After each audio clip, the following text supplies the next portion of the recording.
Hello everyone, AmyR here with Prairie Paper and Ink. Today's video is part of a video hop. There'll be more info in the description box, links, all that stuff. This is to celebrate Ardith, Katya, and Jenny, 3 separate people's YouTube channels. They each hit 5,000 subscribers, so they organized this fun video hop. So the theme is celebration, and I of course wanted to make congrats cards for each of them. So to make my cards, I pulled out the new graduation celebration layering stencils from Simon Says Stamp. It's a set of 3 stencils that are all meant to kind of layer together. Obviously more meant for grad cards. However, 2 of the stencils in this set, one is balloons, one is confetti. So I thought if I leave out the grad caps, I've got these cute little layering stencils for like a celebration theme.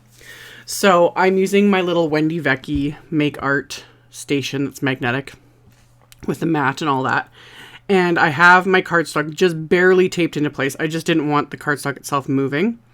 And I'm using distress watercolor paper, which you could use basic white cardstock. You don't need to use the distress watercolor paper. I just really like how distress inks, like the Oxides, work on this paper. It just blends better. So have my paper in there smooth side up, and then I have the balloon stencil from the set, and then I'm blending on distress oxide inks basically in rainbow order. I started with the yellow as my lightest and then kind of worked my way around from there, and I'll have links to all the specific oxide colors I used. But basically it was mustard seed for the yellow, ripe persimmon for the orange, picked raspberry of course for the pink, peeled paint for the green, mermaid lagoon for the blue, and seedless preserves for the purple. So I blended those on with the mini round blending brushes, and I'm going to do everything 3 times because I wanted to make a card for each of them. So it's like, why not, when I have all the supplies out, do multiples? So I just kept going and doing the same thing, starting with the yellow, adding the orange and then the pink, and then going back, adding the green, the blue, the purple, just to kind of minimize picking up some of the deeper colors like into my yellow blending foam. So I went along and did all of the balloons first. I'm not too worried about like the perfect of blends. I'm trying to get it somewhat smooth, but they kind of just blend into each other, so it doesn't really take that much effort. And shockingly, I'm not doing any splatter. I did think about it. I thought long and hard about it, but I decided not to do the splatter because I'm going to add the confetti once I get these 3 backgrounds done. So once I've got the balloons all blended on, I'm going to clean up my station. And now I'm using the confetti stencil from the set. Same idea. I'm going to very just lightly tape down the background. And then I'm also just taping the stencil basically into place, so rather than just use the magnets, because I want to use my stencil pal in a second. And usually the magnets just get in the way. So I'm just using the tape as well because I can flip up the stencil. And then I can, again, do multiples.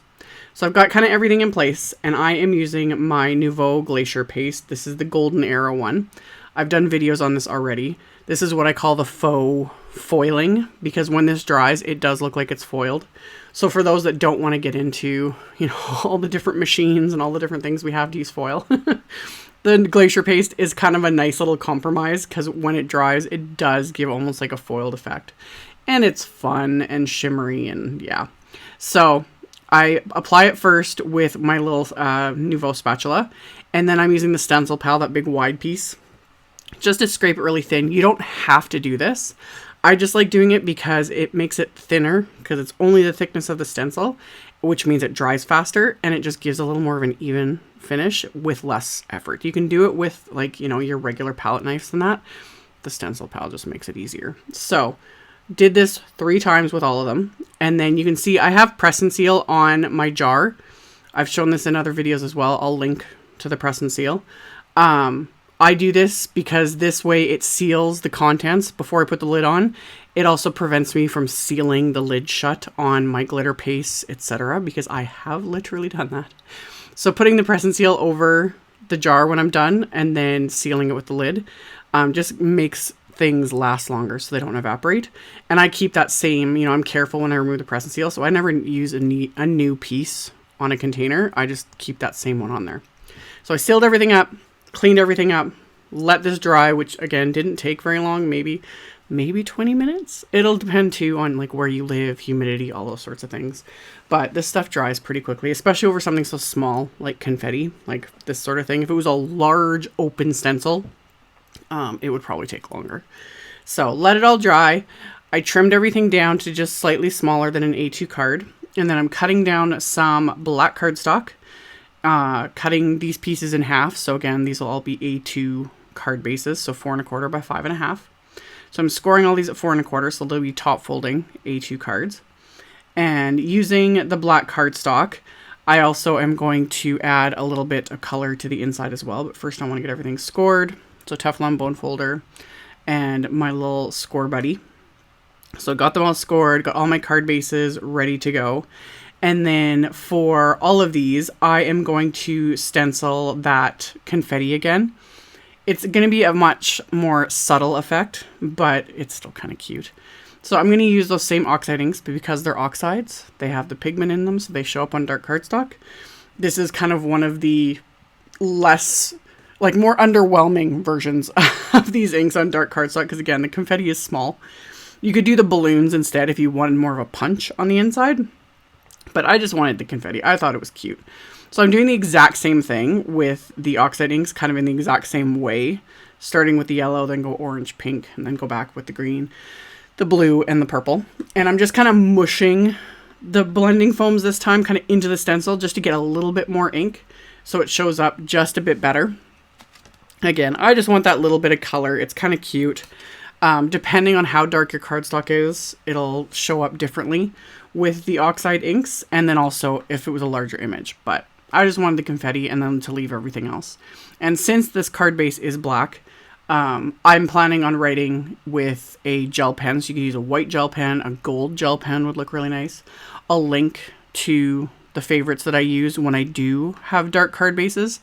Another way to get around that is if you want a dark card base and then just put a piece of like lighter or white cardstock on the inside of the card to write to your recipient. I've done that a million times as well. It alleviates the need to use a gel pen or anything.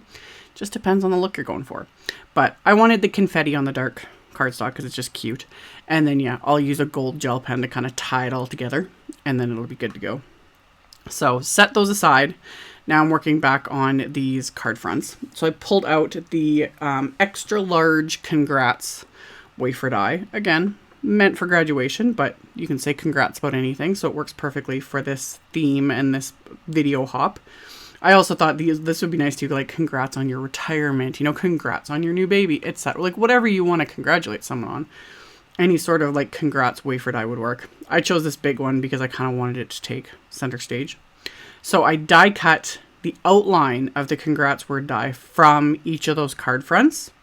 And then I am adhering the main portion of it to my black card base with craft tacky glue. And then the actual word congrats, I die cut from some gold glitter cardstock. And then I'm just adhering this directly to the piece, the outline I had die cut. You could do some stacking here. That would look great too. I was thinking afterwards, but as usual, I didn't have the time. It would look really cute. It would take a little more time, but it would look really cute to die cut the outline from several colors of cardstock in the same colors as the balloons and then stack them together, you know, in rainbow order. That would look really cute. I just used some Big Mama foam tape to pop these up. So it just gives it that thin little extra bit without being too bulky. But yeah. If you had the time, if you die cut them from the rainbow cardstock, it would look really cute. So anywho, did that with all the cards. And then to kind of finish off the sentiment, again, I'm using another graduation theme thing. This is the Sentiment Strips Reverse Grad. These are the ones that Simon does that are printed onto the heavyweight white cardstock. I trim them out.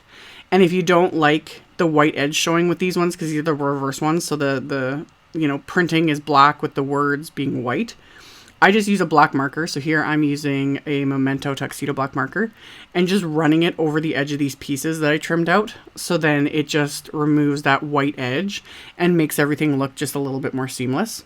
I don't always do this. It just depends on the card. I found with these, the way it just looked, it was really stark and obvious. So I just took that black marker, quickly went over those edges, and now they just look so much better.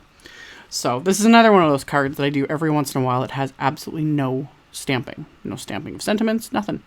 With stencils, die cuts, and then trimming out the sentiment strips, which is just fun. So to adhere those sentiment strips, I'm just using some little 3D foam squares again, just to kind of pop these into place underneath each of them. So I was able to pull out enough sentiments that weren't specifically grad related. So one says, congrats, you did it. One says, congrats, mission accomplished. And the other one says, congrats, so happy for you. So just fun. And oh, as always, still adding a little bit more bling. I didn't add the splatter, but I've got the glacier paste kind of foil look with the confetti, and then I'm adding some more actual confetti. So these are some Studio Caudia crystal rainbow confetti that the colors are just meant to go together with these balloons.